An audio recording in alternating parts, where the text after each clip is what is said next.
I am continuing my reading. What I'm doing in this series is to read through the entire standard works of the Church of Jesus Christ of Latter-day Saints. This consists of the Bible, the Book of Mormon, the Doctrine and Covenants, and the Pearl of Great Price. I am reading in a chronological order of events, not according to publication or volume, so I will be skipping around a bit as I move along. Now we continue with Nehemiah. We are now in chapter 4. Nehemiah has returned with a decree from Artaxerxes to build the wall and to be given all the material he needs. They have organized the work so that the Jews are divided into groups or families, each building up a section of the wall. Now we read.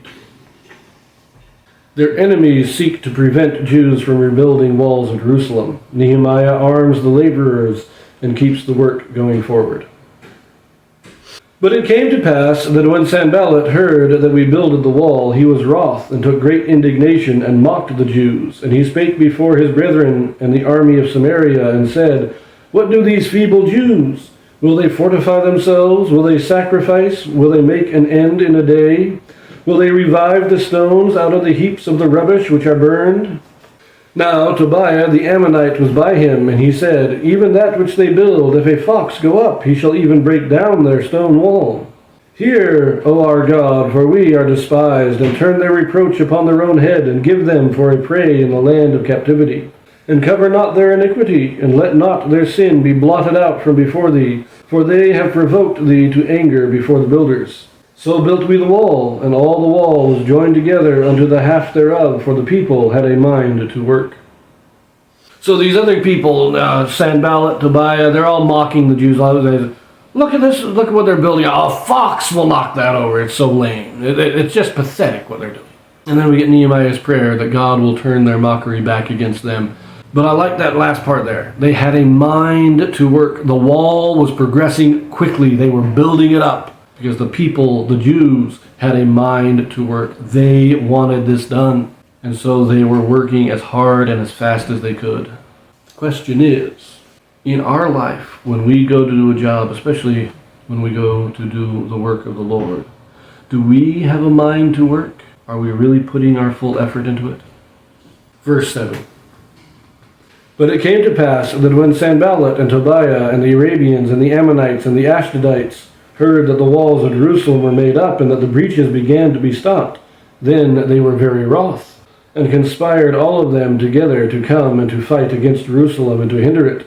Nevertheless, we made our prayer unto our God, and set a watch against them day and night because of them. And Judah said, The strength of the bearers of burdens is decayed, and there is much rubbish, so that we are not able to build the wall.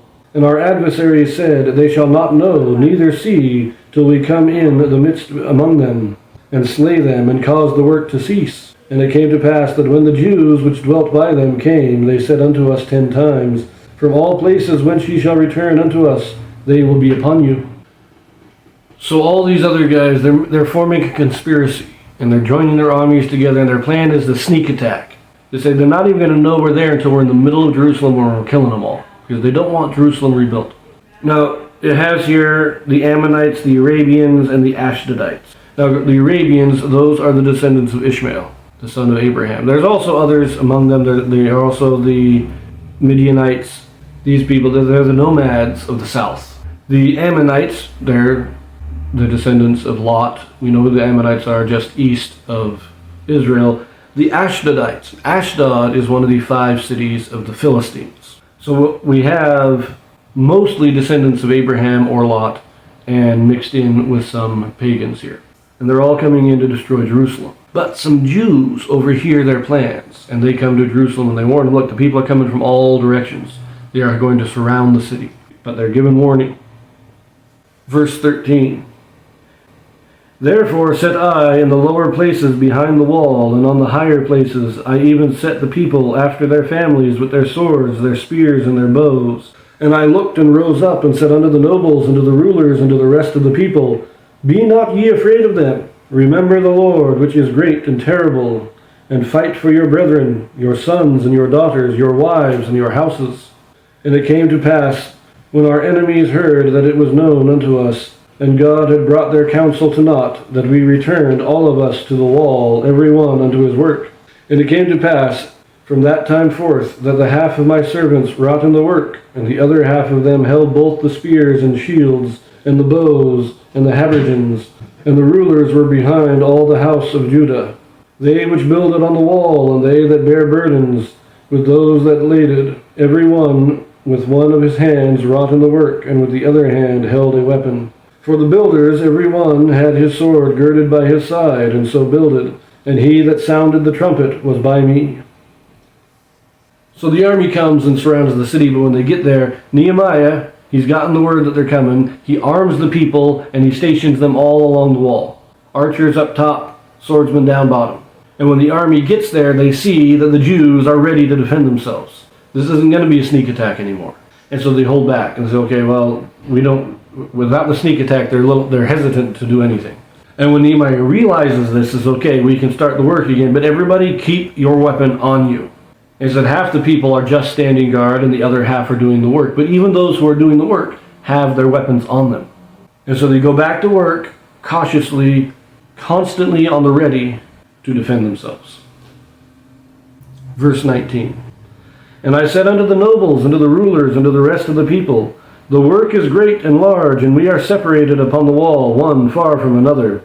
In what place therefore ye hear the sound of the trumpet, resort ye thither unto us, our God shall fight for us. So we labored in the work, and half of them held the spears from the rising of the morning till the stars appeared. Likewise at the same time said I unto the people, let every one with his servant lodge within Jerusalem, that in the night they may be a guard to us, and labor on the day. So neither I, nor my brethren, nor my servants, nor the men of the guard which followed me, none of us put off our clothes, saving that everyone put them off for washing. So remember, they divided the building of the wall, and they continue this. Each family is in their own place, but each family then has a trumpet. And they're too far apart to really be able to see what's going on. But if they hear a trumpet, everybody converges to that point. Or at least all the people close by will converge to that point and defend it. And when he talks about his servants, these are the armed escort that he brought with him from Shushan. These are the soldiers. So it's not just the Jews here. He has his own, like a small military contingent. And they are constantly on the ready. They are the ones that stand guard the entire time, from sun up to sundown. They are on guard. And he tells everybody, look, everybody, sleep inside the city while we're doing the work. Because if they attack us at night, we need everybody to be ready to go and defend it. So sleep inside the city, and we can keep this work going. We can defend ourselves while we work. This reminds me a lot of what happened in Salt Lake, what they call Buchanan's blunder, when the President Buchanan of the United States sent an army out to Utah to put down the supposed Mormon insurrection that was being reported. And all the saints, they burnt Fort Bridger to the ground. They destroyed it so that the American government couldn't take it from them. And when the army came into Salt Lake Valley and into the city of Salt Lake City, the saints were already in their houses. They had brought hay into the houses to ignite. They had torches at the ready. If the army attacked, they were going to torch the city. They were going to burn it to the ground rather than let the army take it from them. And it's the same kind of thing. All the people came together with one plan, one united idea. This is what we're going to do. Now, in Salt Lake, they weren't going to defend it. They didn't really have the means to fight an army.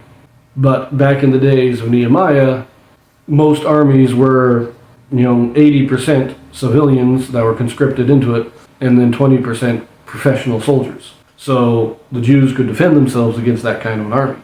So they defended themselves, but it's still the same idea of the people uniting in the defense of their land. One, the Jews, they're actually going to fight to keep their city. With the saints, they were going to simply destroy their city rather than let somebody else take it. Anyways, I leave that here, and we pick this up in chapter 5, so I will see you there.